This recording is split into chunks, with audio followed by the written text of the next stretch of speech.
Osama bin Laden एक ऐसा इंसान जिसके नाम से आज भी अमेरिका और अमेरिका के लोग थर थर कांपते हैं। अगर आप जानना चाहते हो कि ओसामा बिन लादेन कौन था तो बस आपको ये बात जानना चाहिए कि अमेरिका ने जितना पैसा और समय इंसानों को चांद पर भेजने में लगाया था, सेम उतना ही पैसा और समय ओसामा बिन लादेन को अमेरिका को मारने में लगा था। मतलब आप समझ सकते हो। ओसामा बिन लादेन ने करीबन 1980 से लेकर 2005 तक अमेरिका पर 15 बार से ज्यादा हमला कर चुका था। चाहे आप बात कर लो 1998 की बॉम्बिंग के बारे में या फिर 9/11 के हमला के बारे में, इन सभी में ओसामा बिन लादेन का ही हाथ था। लेकिन काफी सारे लोगों का यह कहना है कि ओसामा बिन लादेन आतंकवादी था नहीं, बल्कि अमेरिका की वजह से उसे आतंकवादी बनना पड़ा था। क्योंकि शुरुआत के एज में Osama bin Laden Saudi Arabia के one of the most high qualified engineer था। लेकिन फिर अमेरिका ने कुछ ऐसा कर दिया जिस कारण ओसामा बिन लादेन को बनना पड़ा इस दुनिया का सबसे खतरनाक आतंकवादी। तो आखिर कैसे एक हाई क्वालिफाइड इंजीनियर बन जाता है इस दुनिया का सबसे बड़ा आतंकवादी, चलिए इस वीडियो में जानते हैं।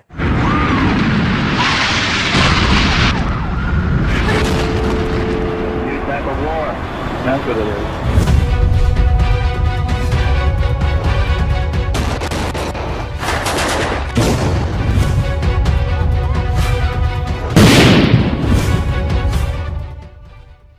10 मार्च 1957 सऊदी अरेबिया के रियाद शहर में मोहम्मद बिन लादेन के 52 बेटे में से 17वें बेटे ओसामा बिन लादेन का जन्म होता है। जी हाँ, ओसामा बिन लादेन के जो फादर थे मोहम्मद बिन लादेन, उनके करीबन 52 चाइल्ड थे। ओसामा बिन लादेन की मां बताती है कि शुरुआत के एज में ओसामा बिन लादेन का जो दिमाग था वो और सारे बच्चों से काफी ज्यादा तेज था और उन्हें पढ़ाई में भी काफी ज्यादा मन लगता था, जिस कारण मात्र 19 साल की उम्र में ही Osama bin Laden Saudi Arabia के one of the most high qualified engineer भी बन जाते हैं। यहाँ तक तो सब कुछ नॉर्मल चल रहा था, लेकिन जैसा कि मैंने आपको वीडियो को शुरुआत में बताया था, ओसामा बिन लादेन आतंकवादी बने नहीं थे, बल्कि अमेरिका ने उसे आतंकवादी बनाया था। अमेरिका ने कुछ ऐसा काम कर दिया था जिसके कारण ओसामा बिन लादेन को बनना पड़ा था इस दुनिया का सबसे बड़ा आतंकवादी। साल 1979 सोवियत ने अफगानिस्तान पर हमला कर दिया था। क्योंकि अफगानिस्तान एक मुस्लिम कंट्री था, ओसामा बिन लादेन को यह देखकर काफी ज्यादा बुरा लगता है, जिस कारण कुछ ही दिनों बाद ओसामा बिन लादेन और आजम जो कि उनके दोस्त थे वो तुरंत पाकिस्तान की ओर चल जाते हैं और पाकिस्तान के बॉर्डर पर जाकर वो अफगानिस्तान के लिए लड़ने लगते हैं। करीबन 9 साल तक पाकिस्तान में रहने के बाद यानी कि साल 1988 में ओसामा बिन लादेन अल-कायदा नाम के एक टेररिस्ट ग्रुप को बनाकर सोवियत को इस लड़ाई में हरा देते हैं और जिसके कारण इस दुनिया को पता चलता है कि आखिर कौन है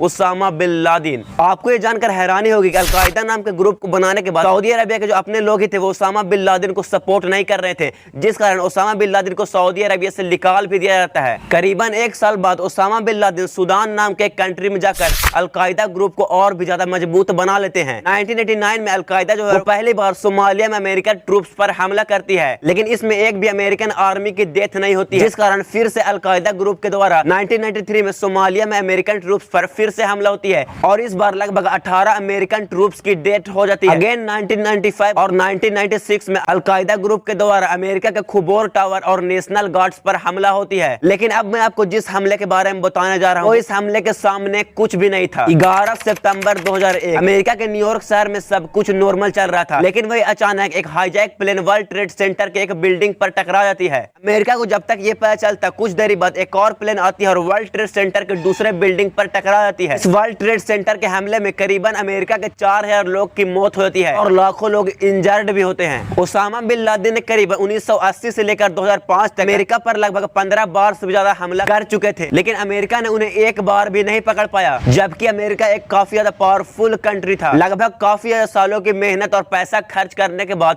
वो समय आ ही जाता है जब इस दुनिया का सबसे खतरनाक टेररिस्ट ओसामा बिन लादेन को अमेरिका के द्वारा मार दिया जाता है। 2 मई 2011 अमेरिका जो था वो सीक्रेटली प्लान करके अपने कुछ मिलिट्री को पाकिस्तान में ओसामा बिन लादेन के कंपाउंड पर भेज देता है। लगभग रात के 1 बज रहे थे, पाकिस्तान के मिलिट्री अचानक लादेन के कंपाउंड में घुस जाती है और उनके शरीर में एक गोलियां उतार देने के बाद उनकी आखिरकार मौत होती है। आप ये जानकर हैरान हो जाओगे कि ओसामा बिन लादेन के मरने के कुछ समय तक पाकिस्तान को यह भनक भी नहीं लगा था कि अमेरिका के मिलिट्री ग्रुप उनके पाकिस्तान में आए हुए हैं। ओसामा बिन लादेन को मारने के बाद अमेरिका के जो मिलिट्री ग्रुप थे वो इंडियन ओशियन में ले जाकर ओसामा बिन लादेन के लाश को ब्लास्ट कर देते हैं। साल 2019 में अगेन डोनाल्ड ट्रंप के सरकार के अंदर ओसामा बिन लादेन को बेटे को भी मार दिया जाता है, लेकिन आज भी ओसामा बिन लादेन का नाम सुनकर अमेरिका और अमेरिका के लोग थर थर कांपते हैं। वीडियो से लगा तो वीडियो को लाइक कर देना और वीडियो के चैनल को सब्सक्राइब करके बेल आइकन को भी दबाओ और हाँ, अपने दोस्तों को भी बता देना कि आप किस गजब इंसान का वीडियो देखते हो। तो मिलते हैं अगले वीडियो में, तब तक के लिए